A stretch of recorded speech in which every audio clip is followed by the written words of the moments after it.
akhirnya pastilah kemenangan akan jatuh ke tangan kita.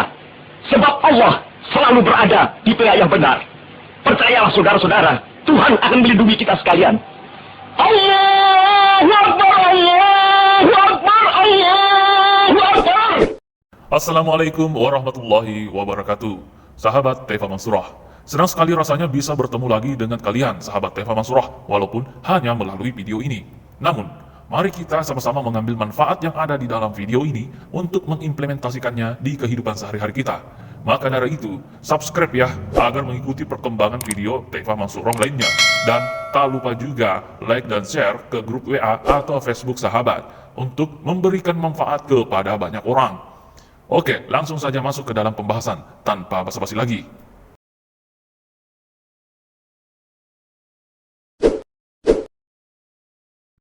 Al-Quran pernah menceritakan kisah Nabi Musa alaihissalam yang melubangi perahu yang dinaikinya.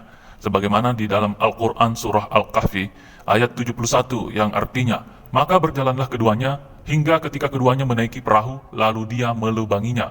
Dia, Musa alaihissalam, berkata, "Mengapa engkau melubangi perahu itu? Apakah untuk menenggelamkan penumpangnya? Sungguh, engkau telah berbuat suatu kesalahan yang besar." Di dalam konteks saat ini, kita pun tak tahu penyebaran wabah COVID-19 ini begitu cepat.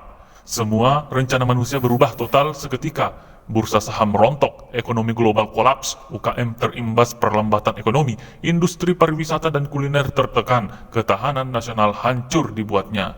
Di dalam Quran surah Al-Kahfi ayat 79 yang artinya, adapun perahu itu adalah milik orang miskin yang bekerja di laut. Aku bermaksud merusaknya karena di hadapan mereka ada seorang raja yang merampas setiap perahu. Nah, apa hubungan semua ini?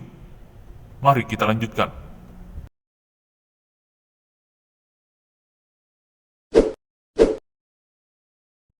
Takdir pertama ketika Musa dan Khidir menaiki perahu.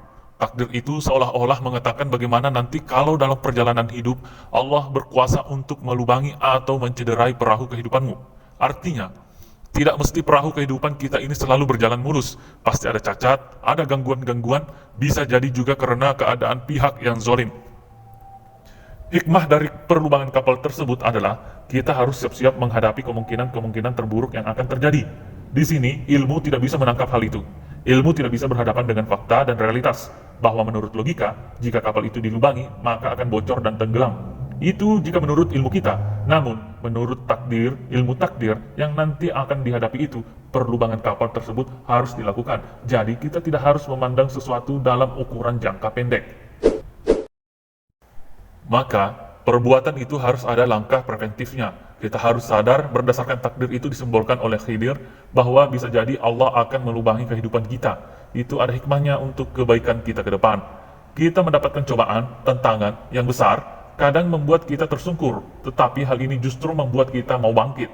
Dan ternyata melubangi perahu itu supaya kita selamat, yaitu selamat dari penjarahan oleh seorang raja yang zalim.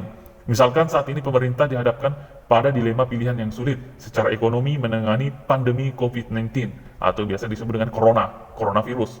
Yang pertama, social distancing. Murah di depan, tetapi belakangnya bagaimana? Bisa jadi akan jauh lebih mahal, keselamatan nyawa rakyat jadi korban. Yang kedua, lockdown.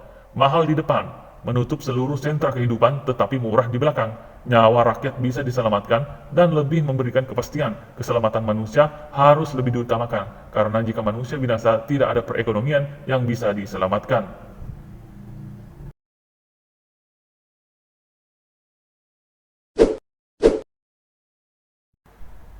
Mari kita masuk kepada takdir kedua, tentang Nabi Khidir yang membunuh anak kecil tak berdosa.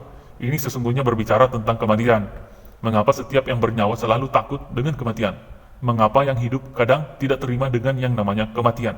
Saat keluarga kita ada yang meninggal, anak kita dicabut nyawanya, tetangga kita terbunuh, terkadang muncul sikap tidak terima dengan kenyataan yang ada, sehingga terus meratapi dan menyesali. Makanya ada satu tindakan yang dikecam oleh Rasulullah SAW, yaitu tindakan jahiliyah, berupa meratapi mayat yang sudah meninggal dunia, merobek-robek baju, menyayat-nyayat tubuh, menampar-nampar pipi, dan sebagainya. Meratapi orang yang mati tidak diperbolehkan karena merupakan simbol menolak takdir yang telah ditetapkan Allah Subhanahu wa Ta'ala. Saat pandemi COVID-19 menyerang dunia dan juga Indonesia, tidak sedikit korban nyawa berjatuhan baik itu masyarakat, pejabat pemerintah, ataupun para medis. Banyak anak yang kehilangan ayah ibunya, suami kehilangan istrinya, istri kehilangan suaminya, dan sebagainya. Kematian yang tak terduga merenggut semua bentuk kelezatan dan kenikmatan. Banyak yang tertegun sedih, bahkan untuk menyelamatkan jenazah kawan atau keluarga sendiri harus dengan sholat gaib. Di dalam Al-Quran surah Al-Kahfi ayat 80, yang artinya, dan adapun anak muda kafir itu, kedua orang tuanya mukmin, dan kami khawatir kalau dia akan memaksa kedua orang tuanya kepada kesesatan dan kekafiran. Yang dikatakan pada hikmah membunuh anak kecil yang dianggap tidak berdosa, kalau kita artikan dalam perspektif personifikasi takdir, sebenarnya bukan Nabi Khidir yang membunuh, melainkan kehendak Allah untuk mencabut nyawa anak tersebut. Khidir hanya sebagai wasilah, yaitu melalui tangannya. Allah berkehendak untuk mencabut nyawa anak tersebut karena Allah mempertimbangkan kedua orang tuanya adalah orang yang beriman. Khawatir jika anak tersebut jadi tumbuh menjadi dewasa, justru dia akan menyengsarakan dan menyulitkan orang tuanya, akan menyusahkan orang tuanya di dunia dan akhirat. Karena itulah Allah menggantinya dengan anak yang lebih baik dan lebih solih. Wallahu a'lam bishawab. Demikian pula pada COVID-19, dia hanyalah alat, hanya Allah lah yang berkehendak mencabut nyawa orang yang kita cintai. Kita tidak tahu kapan, di mana, dan bagaimana rencana Allah itu diwujudkan. Kepada anak yang kehilangan ayahnya atau orang tua yang kehilangan anaknya, Nabi Muhammad SAW pernah bersabda, wabah taun adalah mati syahid bagi setiap muslim. Hadis riwayat Bukhari, Muslim.